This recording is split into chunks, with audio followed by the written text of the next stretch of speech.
Cekë pak te kjo përmbledhja që bëre që kush është funksioni gjithë kësajt propagande që unë ta quaja të vija titullin lot dhe qure.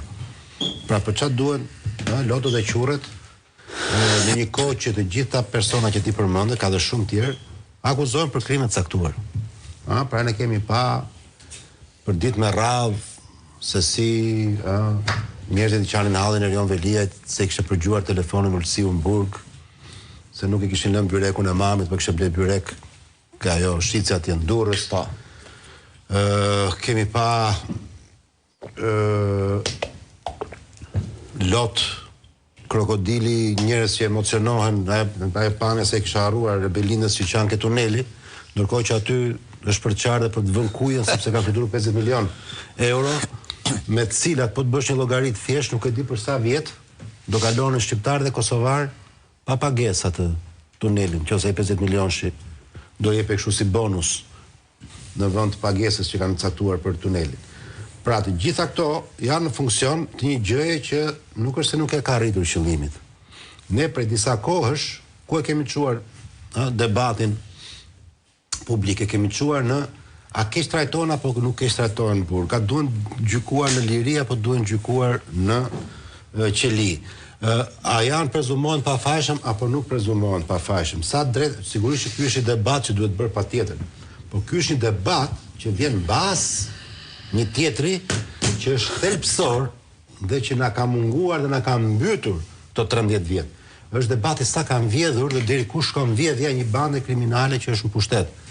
Pra, si kanë vjedhur, sa kanë vjedhur, pse kanë vjedhur dhe ku i kanë çuar këto para. Sigurisht që një progres është bërë, po të kujtojmë këtu, para 10 viteve, po themi, kur thoshim që shiko, Shqipëria është karabizuar, ministrat e Ramës janë përfshin trafik ndërkombëtar droge, janë lidhur me grupe kriminale, këtu transportohet droga me avion, fike radarët e ushtrisë. Pra është një shtet i gjithë i kriminalizuar, e mbanin mend se si na trajtoheshëm debat. Këta njerëz që urrejnë Ramën patologjikisht, kjo është qeveria më e pastër, lufta më e konsoliduar që është bërë ndonjëherë kundër kanabisit në Shqipëri.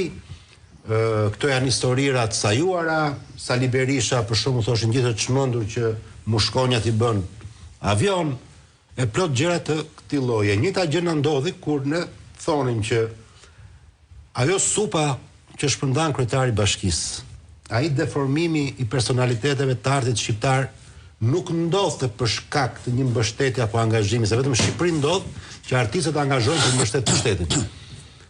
Nuk ndodh për këtë arsye, ndodh sepse tregu i artit dhe i kulturës në Shqipëri kontrollohet nga fondacionet e gruas së Rion Velis. Pra merr para dhe shpërblehet ai artist që del krahas së Rion Velis, hap një grop, ngul një pemë, apo boton lajka në statuse, nxjerr sondazhe ku ky del kryebashkiaku jo vetëm i Shqipërisë, po i botës dhe i Evropës, ky fiton të gjithë çmimet, etj. Nuk ka asnjë gjë të keqe nëse biznesmen kapeshin duke i paguar rishfet, duke i paguar hotelet nëpër Evropë etj. Pra, e gjitha kjo çfarë na thoshin ne? Na thoshin që po si kështu do t'i nxjini ju, po sa i fitoi me 60.000 vota.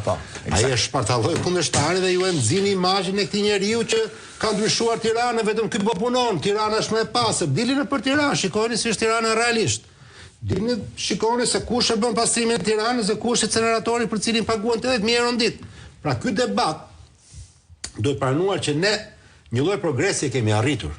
Pra jemi në fazën ku vjedhjen, kriminalizimin dhe masakrën e financave publike nga rilindja kanë pranuar të gjithë. Pra këtë nuk ka më, këtë as vetë Edi Rama nuk thotë që nuk është e vërtetë.